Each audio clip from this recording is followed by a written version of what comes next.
Hello everyone, welcome to my YouTube channel.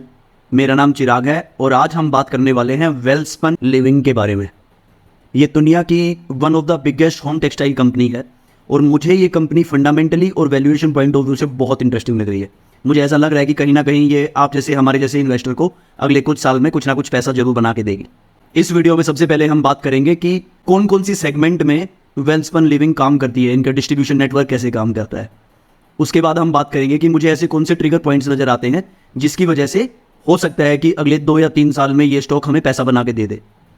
Finally हम risk की बात करेंगे कि इस तरीके के स्टॉक में किस तरीके का रिस्क होता है और कहां पर हमें नजर बना के रखनी पड़ेगी।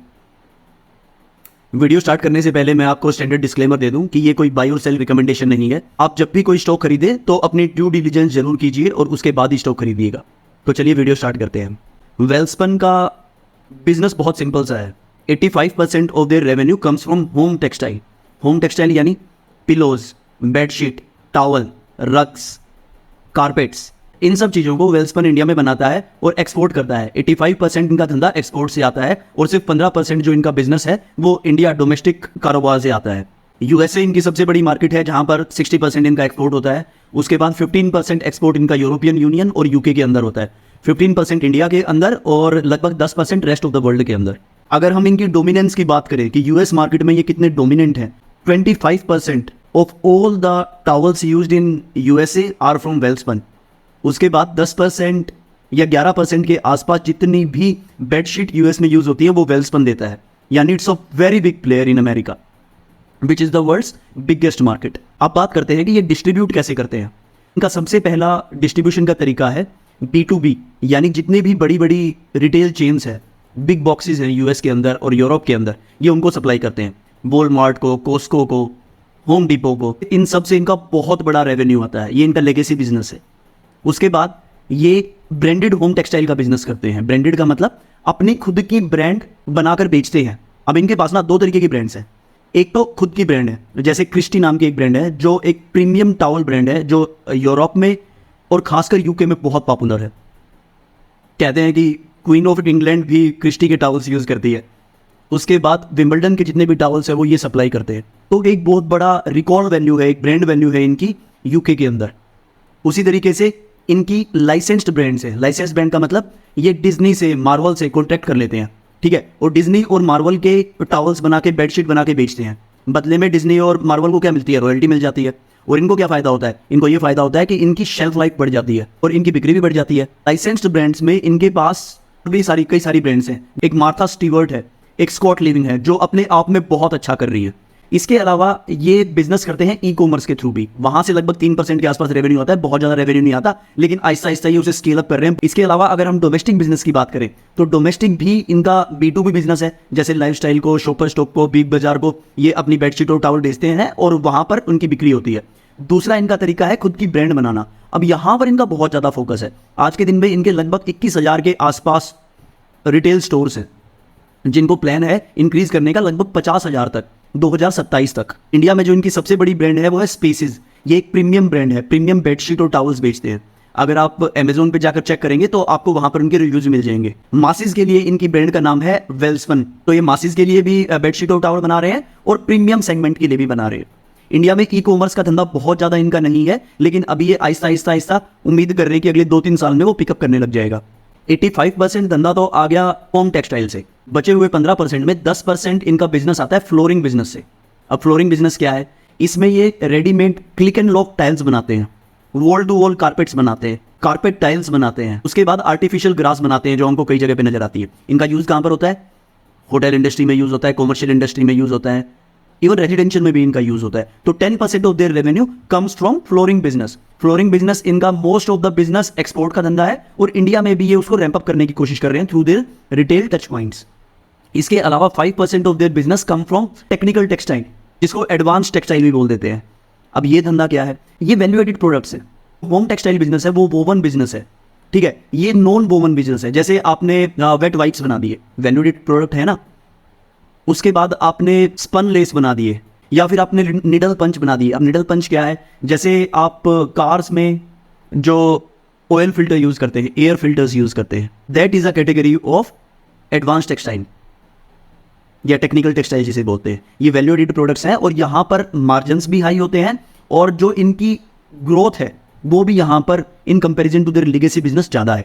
एक्सपोर्ट से इनका 85% बिजनेस आता है और ये अपने बिजनेस को ना दो डिफरेंट तरीके से भी डिवाइड करते हैं। एक तो लेगेसी बिजनेस हो गया जिसमें most of the business export business है होम टेक्सटाइल का।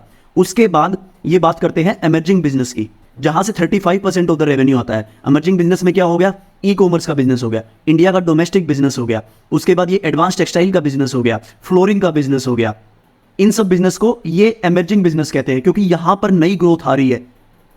हाउएवर जो होम टेक्सटाइल का ट्रेडिशनल बिजनेस है वहां से भी बहुत बढ़िया ग्रोथ दिखा रहा है ये बिजनेस। अब सवाल उठता है कि मैं इतना बुलिश क्यों हूं वेल्सपन को लेके। तो सबसे बड़ा रीजन है ग्रोथ, इनकी टॉप लाइन ग्रोथ। 2024 में वेल्सपन ने 20% की वॉल्यूम ग्रोथ दिखाई थी। Q1 25 में भी इन्होंने 17% की ग्रोथ दिखाई है। मैनेजमेंट जो क्लेम कर रही है वो कर रही है फाइनेंशियल ईयर 2025 में ये लगभग 12% से ग्रो करेंगे। हाउएवर मुझे ऐसा लगता है कि management is being very cautious about it. जो गाइडलाइंस वो दे रहे हैं उसमें वो कंजर्वेटिव बहुत ज़्यादा हो रहे हैं। शायद मेरे हिसाब से ये 15% से तो ग्रो कर लेंगे। क्यों कह रहा हूं मैं ऐसा? सबसे पहला रीजन है कि जो डिमांड है, खासकर अमेरिकन डिमांड है, वो अकॉर्डिंग टू मैनेजमेंट बहुत सॉलिड है, वो बहुत अच्छी तरह ग्रो हो रही है। उसके बाद आते हैं एमर्जिंग बिजनेस। एमर्जिंग बिजनेस बहुत रैपिडली ग्रो कर रहे हैं। जो इनका फ्लोरिंग का बिजनेस है और जो इनका एडवांस टेक्सटाइल का बिजनेस है वो 25% से ज़्यादा ग्रो करेगा 2025 में। हालांकि that is a very small part of their revenue chunk, लेकिन 25% से ग्रो करना अपने आप में ही बहुत बड़ी बात है। कंसीडरिंग जो लेगेसी बिजनेस है वो तो 15-20% से ग्रो करेगा ही करेगा, जैसा कि हमने पिछले साल में देखा है। फ्लोरिंग का बिजनेस 2024 में लगभग 30% से ऊपर ग्रो किया था और डोमेस्टिक बिजनेस भी बहुत रैपिडली ग्रो कर रहा है क्योंकि रिटेल टच पॉइंट्स जो इनके सिर्फ 21,000 के आसपास हैं वो 50,000 हो जाएंगे अगले 2-3 साल के अंदर। आज के दिन में मैनेजमेंट ये कह रही है कि जो इंडियन कस्टमर्स हैं वहां पर डिमांड थोड़ी सी कम लग रही है। हो सकता है अगले कुछ टाइम पे ये हमें इंप्रूव होती नजर आ जाए और इन केस अगर ऐसा होता है तो वेल्सपन की जो टॉप लाइन है वो और भी ज्यादा रैपिडली ग्रो करेगी जितनी हम उम्मीद कर रहे हैं। उसके बाद इनकी दो नई फैसिलिटीज आ रही हैं। एक ओहायो यूएस में ये पिलो मैन्युफैक्चरिंग की यूनिट लगा रहे हैं जो Q3 से रेवेन्यू आने लग जाएगा। जहां पर दूसरी यूनिट इन्होंने ब्राउनफील्ड एक्सपेंशन की है गुजरात में अपने अंजार प्लांट में, जहां पर ये टॉवल्स बनाएंगे। तो वहां से भी हमें उम्मीद है कि लगभग 400 करोड़ से लेकर 1000 करोड़ तक की सेल्स हमको दिखाई देने लग जाएगी फ्रॉम नेक्स्ट क्वार्टर। उसके बाद इंटरनेशनल मार्केट्स में China +1 इज प्लेइंग आउट, यानी जो अमेरिकन रिटेलर्स है ना वो चाइना से होम टेक्सटाइल लेना या फैब्रिक्स लेना पसंद नहीं कर रहे। क्यों नहीं पसंद कर रहे? क्योंकि चाइना की जो बहुत ज़्यादा कॉटन की इंडस्ट्री है ना वो जिनजियांग प्रोविंस के अंदर है और वहाँ पर लेबर के इशू चल रहे हैं, फोर्स लेबर के इशू चल रहे हैं।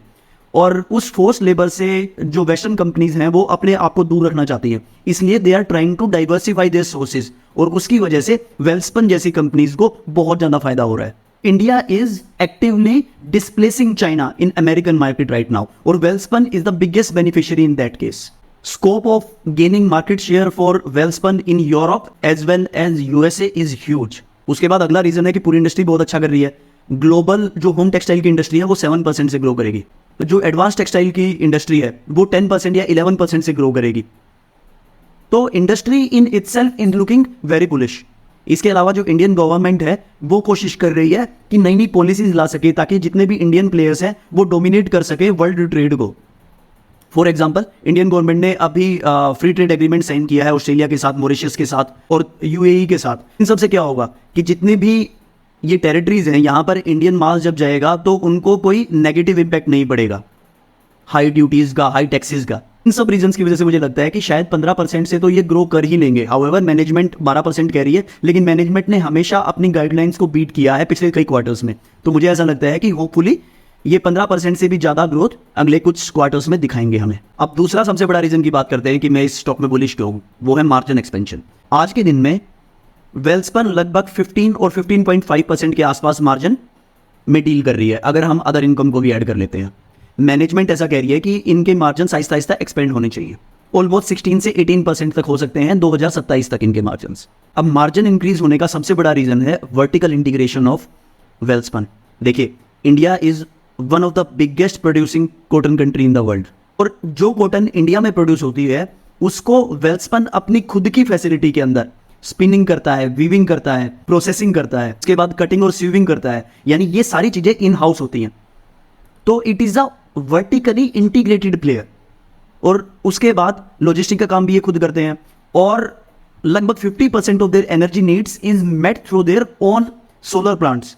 इनके गुजरात में जो फैसिलिटीज हैं वापी में और अंजार में, वो बहुत बड़े इंटीग्रेटेड प्लांट्स हैं, जिससे इनको इकोनॉमी ऑफ स्केल का भी फायदा होता है। जैसे जैसे ये मार्केट शेयर ग्रैब करते जाते हैं और कंपनी बड़ी होती जाती है, इनकी टॉप लाइन ग्रो होती जाती है, इनको इकोनॉमी ऑफ स्केल का भी फायदा होने लग जाता है। उसके बाद इंडिया में जो लेबर कॉस्ट है वो बहुत ज़्यादा नहीं है इन कंपेरिजन टू चाइना, तो वहाँ पर भी इंडियन प्लेयर्स को बेनिफिट होने लग जाता है।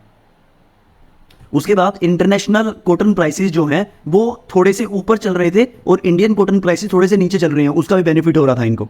मार्जिन एक्सपेंड करने का और बहुत बड़ा रीज़न है इनके जो अमर्जिंग बिजनेस हैं वो, जैसे इनका ब्रांडेड बिजनेस है, मार्था स्टीवर्ट और क्रिस्टी जैसी ब्रांड्स, वो आहिस्ता आहिस्ता परसेंटेज बढ़ रहा है, and that is a margin accretive business. उसके बाद अमर्जिंग बिजनेस में जैसे इनका फ्लोरिंग का बिजनेस है, आज के दिन में सिर्फ 2% के आसपास मार्जिन आते हैं वहां से। उम्मीद है अगले 1.5 या 2 साल के अंदर जब 80 या 85% के आसपास इनकी फैसिलिटीज काम करने लग जाएंगी तो इनकी मार्जिन 15 से 16% के आसपास हो जाएंगे। इससे क्या होगा, ओवरऑल मार्जिन इंक्रीज हो जाएंगे। तो मुझे ऐसा लगता है कि अगले 1.5 से 2 साल के अंदर इनके 200 बेसिस पॉइंट से लेकर 300 बेसिस पॉइंट तक मार्जिन इंप्रूव हो सकते हैं। तीसरा ट्रिगर पॉइंट जो मुझे ऐसा लगता है कि ये कंपनी पैसा बना के दे सकती है वो है ऑपरेटिंग लेवरेज। देखिए पिछले 3-4 साल में इस कंपनी ने बहुत ज़्यादा कैपेक्स किया है। फॉर एग्जाम्पल फ्लोरिंग बिजनेस इनका बिल्कुल नया बिजनेस है। उसके बाद इन्होंने अंजार में जो ब्राउनफील्ड कैपेक्स कर रहे हैं वो कर रहे हैं। उसके बाद ओहायो में भी ये इन्वेस्ट कर रहे हैं, वहाँ से सारी सेल्स आएंगी। इन सभी प्लांट्स के अंदर कैपेसिटी यूटिलाइजेशन अभी बहुत कम है। जैसे जैसे कैपेसिटी यूटिलाइजेशन बढ़ेगी वैसे वैसे सेल्स नंबर बढ़ने लग जाएंगे और हमको इम्पैक्ट दिखने लग जाएगा मार्जिन्स में और बॉटम लाइन के अंदर। तो इसका मतलब क्या है कि बहुत सारा खर्चा जो होना था वो ऑलरेडी हो चुका और फ्यूचर में हमको उसका बेनिफिट रीप करना है। तो होगी ना ऑपरेटिंग लेवरेज। उसके बाद बैलेंस शीट और फाइनेंशियल रेशियोज की बात कर लेते हैं। In terms of debt to equity मुझे ऐसा लगता है कि ये कंपनी थोड़ी कंफर्टेबल ही है, क्योंकि लगातार ये अपना नेट डेट कम करते जा रहे हैं और right now their debt to equity is around 0.3x के आसपास, विच इज क्वाइट कंफर्टेबल। और कंपनी कह रही है कि 2027 तक हम अपना डेट लगभग 0 कर लेंगे। तो लेट्स सी कि कैसे ये प्रोसीड करते हैं। हाउएवर 2025 में इनका डेट बहुत ज़्यादा कम नहीं होगा, क्योंकि इनका मेंटेनेंस केपेक्स भी हो रहा है और ऑलरेडी एग्जिस्टिंग जो यूनिट्स है उनके अंदर भी अच्छा खासा कैपेक्स हो रहा है। शायद 800 करोड़ के आसपास का कैपेक्स ये इस साल के अंदर करेंगे। इन टर्म्स ऑफ डिविडेंड कंपनी की पॉलिसी भी मुझे बहुत सेटिस्फैक्टरी लगी है, क्योंकि 25% of their PAT is distributed among the investors. तो जब भी कोई कंपनी डिविडेंड देती है ना, तो हमें ऐसा लगता है कि जो पैसा ये कमा रहे हैं ना वो एक्चुअली में असलियत में कमा रहे हैं, वो सिर्फ पेपर मनी नहीं है। उसके बाद Q1 FY25 में इन्होंने शेयर बाईबैक्स का भी प्लान किया है, शायद ऑलमोस्ट शायद 275 करोड़ के आसपास, which is again a good point. से हमें ऐसा लगता है कि मैनेजमेंट अपना पैसा इन्वेस्टर्स के साथ शेयर करना चाहती है, हालांकि मैनेजमेंट अपने आप में ही सबसे बड़ी शेयर होल्डर है। उसके बाद return on capital employed company की आज के दिन में 14% के आसपास है, जो लगातार बढ़ रही है। कंपनी क्लेम कर रही है कि अगले कुछ साल में शायद ये 20% के आसपास चली जाएगी। रिटर्न ऑन इक्विटी भी बहुत अच्छी है, जो आहिस्ता आहिस्ता इंप्रूव हो रही है। हम देखिए उसी धंधे में इन्वेस्ट करते हैं जहां पर ऐसे रेशियोज और मैट्रिक्स इंप्रूव हो रहे हो, तो यहाँ पर there is a scope for improvement, क्योंकि जो भी इनका नया धंधा है वो एटलीस्ट 20% रोसी का तो है ही है। तो इसीलिए Aahista Aahista Rossi will improve. हाँ, cash conversion cycle is 136 days, जो बहुत ज्यादा कंफर्टेबल नहीं है, बहुत बुरी भी नहीं है, पर I will be more comfortable अगर ये 120 दिन के आसपास या 115 दिन के आसपास चली जाए। CFO टू EBITDA अगर देखेंगे हम, तो that is also around 58% for last 4 years. अगर वो 70% के आसपास हो जाता है तो I will be more comfortable. Management कह रही है कि 2024 में उन्होंने कॉटन की इन्वेंट्री बहुत ज़्यादा बना ली थी, शायद 6 महीने की इन्वेंट्री वो ऑलरेडी खरीद ली थी, इस वजह से उनको CFO टू EBITDA बहुत ज़्यादा अच्छा नजर नहीं आ रहा। Let's see how it plays out in the future. Overall balance sheet और फाइनेंशियल्स मुझे कंपनी के अच्छे लग रहे हैं, शायद इसीलिए मैं इस कंपनी में पैसा लगा रहा हूँ। अब बात करते हैं रिस्क की, क्योंकि इस सेक्टर में और इस कंपनी में बहुत बड़े रिस्क, सबसे बड़ा रिस्क सिक्लिकल स्टॉक है। सिक्लिकल स्टॉक क्यों है? सबसे बड़ी प्रॉब्लम इस स्टॉक की 3 C's, कॉटन, कोल, कंटेनर, 3 C's सबसे बड़ी प्रॉब्लम। देखिए this industry is totally absolutely dependent on cotton prices. Cotton के प्राइसेस अगर बहुत ज़्यादा हाई हो जाते हैं तो कंपनी को अपने मार्जिन स्क्वीज करने पड़ते हैं, क्योंकि उनके पास प्राइसेस बढ़ाने के बहुत ज़्यादा अपॉर्चुनिटीज़ नहीं है। कंपटीशन भी तो है, तो प्राइसेस बहुत ज़्यादा नहीं बढ़ा सकते, इसलिए जब भी कॉटन के प्राइसेस बहुत ज़्यादा चले जाते हैं कंपनी के मार्जिन्स कॉन्ट्रैक्ट होने लग जाते हैं। 2023 में जो कॉटन के प्राइसेस थे वो लगभग 250 रुपीज़ पर केजी के आसपास चले गए थे, विच वर वेरी हाई। आज के दिन में 150-160 के आसपास है। इस तरीके की सिचुएशन में स्टॉक कभी भी अच्छा परफॉर्म नहीं करेगा।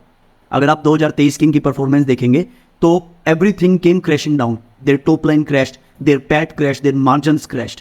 अगर ऐसी सिचुएशन दोबारा आती है, कॉटन्स के प्राइस अगर बहुत ज़्यादा ऊपर चले जाते हैं इंटरनेशनल मार्केट में भी और इंडियन मार्केट में भी, तो मुझे ऐसा लगता है कि इस स्टॉक से बाहर निकल जाना ही बेहतर होगा, क्योंकि उस सिचुएशन में हम कभी भी पैसा नहीं बना पाएंगे।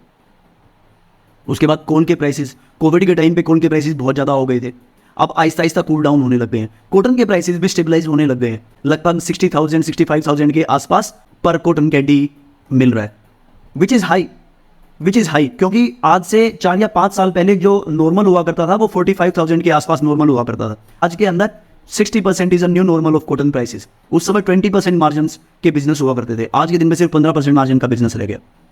ठीक है, तो कॉटन के ऊपर नजर बनानी है, कॉर्न के ऊपर नजर बनानी है, उसके बाद कंटेनर्स के ऊपर नजर बनानी है। जो रेड सी इशू चल रहा है तो इनको कंटेनर्स ही नहीं मिल रहे सामान भेजने के लिए।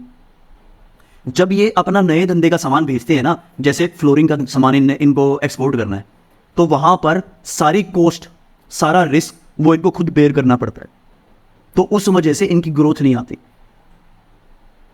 हाँ, होम टेक्सटाइल धंधे में जो इनका इंपोर्टर है यानी यूएस की जो रिटेलर्स है वो सारा रिस्क बेयर करते हैं, तो वहां पर इनको बहुत ज़्यादा इम्पैक्ट नहीं पड़ता।